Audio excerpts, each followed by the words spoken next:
అన్యాయంగా వ్యవహరిస్తున్న పోలీస్ అధికారులు బట్టలూడదీసి నిలబెడతామని వార్నింగ్ ఇచ్చిన వైఎస్ జగన్ కి కౌంటర్ ఇచ్చారు మంత్రి సుభాష్. వైసీపీ నేతల బట్టలు జనం ఎప్పుడో ఊడదీశారని కామెంట్ చేశారు.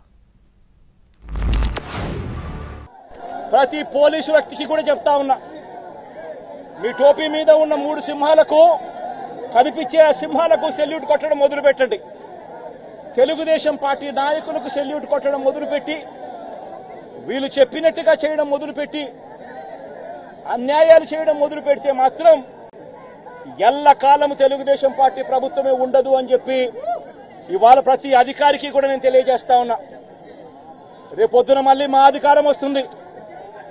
వచ్చినప్పుడు అన్యాయం చేసిన వీళ్ళందరినీ, వీళ్ళ అధికారులందరినీ బట్టలు కూడా తీసి నిలబెడతామని చెప్పి కూడా ఈ సందర్భంగా తెలియజేస్తా ఉన్నాను. ఎవరిని వదిలిపెట్టేది ఉండదు.